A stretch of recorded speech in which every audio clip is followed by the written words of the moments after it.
Assalamualaikum warahmatullahi wabarakatuh. Jumpa lagi dengan saya Ibu Rurin dalam mata pelajaran IPA. Bagaimana kabar kalian hari ini? Baik.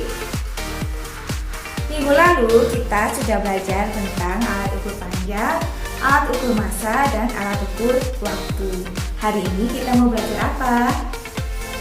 Hari ini kita akan belajar tentang besaran turunan. Tetapi yang kita bahas hanya beberapa saja dari besaran turunan. Apa saja yang akan kita bahas nanti? Yang pertama adalah tentang luas.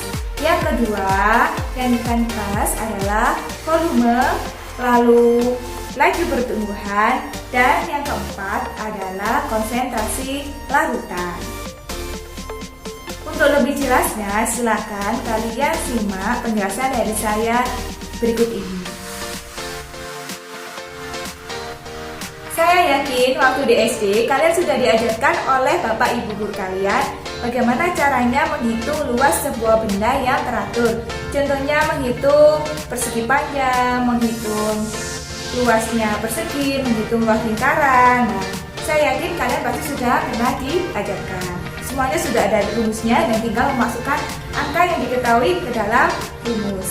Tapi bagaimana kalau kalian diminta untuk mengukur benda yang tidak teratur? Contohnya selai daun ini. Nah, daun ini kan bentuknya tidak teratur. Nah, bagaimana cara kita mengukur luasnya? Untuk itu, silakan simak penjelasan dari saya berikut ini. Luas. Luas adalah besaran turunan dari panjang. Luas dalam SI memiliki satuan meter persegi dari hasil perkalian meter dikali meter. Luas sebuah persegi panjang tinggal mengalikan panjang kali lebar. Bagaimana jika menghitung luas yang tidak teratur seperti selai daun? Lakukan kegiatan berikut. 1. Sediakan kertas berpetak dan selembar daun. 2. Letakkan daun yang ingin diukur di atas kertas tersebut. 3. Buatlah jiplakan daun. 4. Cara menghitung, jika kotak tersebut full atau penuh maka dihitung 1. Jika kotak tersebut tidak penuh, maka dihitung setengah. Luas satu kotak sama dengan 1 cm². Hasil pengamatan diperoleh 55 kotak full dan 25 kotak yang tidak full.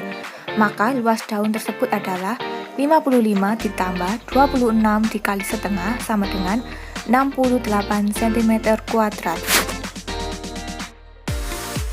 Kita sudah belajar tentang luas. Sekarang kita belajar tentang volume. Nah, setiap bangun ruang pasti memiliki volume, ya kan? Dan kalian pasti sudah pernah diajarkan bagaimana caranya menghitung volume pada benda atau pada bangun ruang yang teratur. Contohnya menghitung volume balok, menghitung volume kubus, menghitung volume tabung, menghitung volume bola, dan benda-benda atau bangun ruang yang lainnya. Contohnya, ini ada bangun ruang apa? Berbentuk apa? Berbentuk balok. Untuk mencari volume balok ini tinggal mengalihkan panjang kali lebar kali tinggi, dan semuanya ini sudah ada rumusnya. Tapi bagaimanakah kalau kita menghitung volume benda yang tidak beratur? Contohnya menghitung volume batu ini. Nah, batu ini kan bentuknya tidak teratur. Apa bisa kita menggunakan rumus? Nah, karena bentuknya tidak teratur. Nah, untuk itu silakan simak penjelasan saya berikut ini. Volume. Volume adalah besaran turunan yang berasal dari besaran pokok panjang. Volume benda padat yang bentuknya teratur, contohnya kubus dan balok, dapat ditentukan dengan mengukur terlebih dahulu panjang, lebar, dan tingginya, kemudian mengalihkannya. Bagaimana cara menentukan volume suatu zat cair? Zat cair tidak memiliki bentuk yang tetap. Bentuk zat cair selalu mengikuti bentuk wadahnya. Jika suatu zat cair dituangkan ke dalam gelas ukur, ruang gelas ukur yang terisi zat cair sama dengan volume zat cair tersebut. Tinggal membaca skala yang tertera, ketemulah volumenya. Bagaimana menentukan volume benda yang tidak teratur seperti batu? Nah, berikut Cara mengukur volume benda yang tidak teratur. Ini sudah saya siapkan sebuah batu yang akan kita ukur volumenya. Batu ini bentuknya tidak teratur.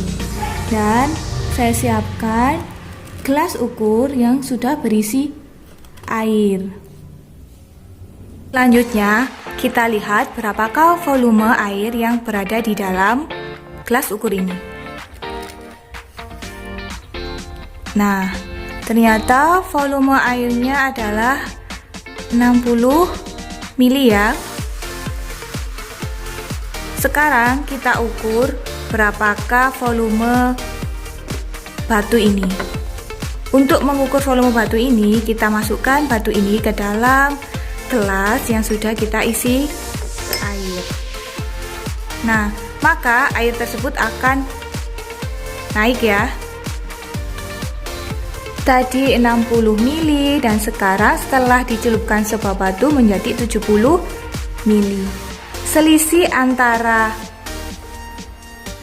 sebelum dicelupkan batu dan sesudah dicelupkan batu adalah 70 dikurangi 60, berarti selisihnya 10 mili.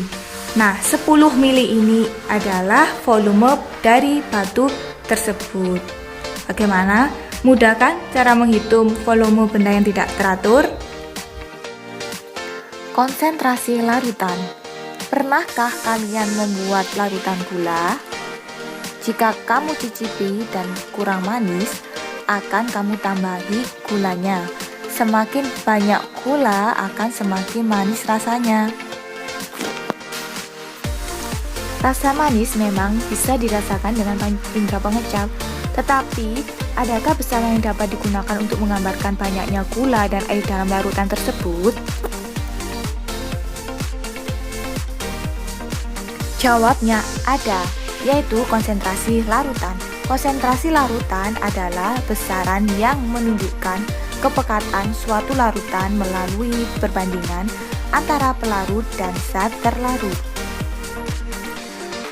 Pada larutan gula tadi, air merupakan zat pelarut, sedangkan gula pasir merupakan zat telarut. Bagaimana? Sudah jelas? Jadi, secara matematis konsentrasi larutan dirumuskan sebagai berikut. K sama dengan massa terlarut dibagi volume pelarut. Dengan satuan massa kilogram atau gram, volume pelarut meter kubik atau bisa juga liter, sehingga satuan konsentrasi larutan kilogram per meter atau gram per liter. Contoh soal, Edo melarutkan gula 20 gram ke dalam 1 liter air. Berapa konsentrasi larutan gula yang terbentuk? Jadi, untuk mengerjakan soal, kita tulis dulu yang diketahui ya. Yang diketahui, massa terlarut 20 gram, volume pelarut 2 liter. Dan yang ditanyakan adalah konsentrasi larutan. Selanjutnya, langsung kita jawab. Kita tulis rumusnya dulu, lalu kita masukkan angkanya ke dalam rumus. K sama dengan 20 gram dibagi 2 liter, jadi K sama dengan 10 gram per liter. Selanjutnya, kita bahas laju pertumbuhan. Pernahkah kamu menanam tumbuhan, misal menanam jagung? Pada pengukuran awal, tinggi tanaman tersebut 20 cm. 10 hari kemudian, tingginya menjadi 60 cm. Jadi, berapa sentimeter tumbuhan tersebut bertambah tinggi setiap harinya? Jadi, pertambahan tinggi setiap harinya dinamakan laju pertumbuhan. Dan secara matematis, laju pertumbuhan bisa dihitung dengan rumus pertambahan tinggi dibagi selang waktu. Jadi, jawaban dari pertanyaan ini tadi adalah, jadi diketahui panjang awal 20 cm, panjang akhir 60 cm, selang waktu 10 hari. Ditanyakan berapa laju pertumbuhan? Selanjutnya langsung dijawab. Kita masukkan ke dalam rumus laju pertumbuhan, yaitu pertambahan tinggi dibagi selang waktu sama dengan 60 dikurangi 20 cm dibagi 10 hari sama dengan 4 cm per hari. Oke, cukup sekian materi kita hari ini. Semoga kita dapat hari ini bermanfaat ya. Kurang lebihnya saya minta maaf. Assalamualaikum warahmatullahi wabarakatuh.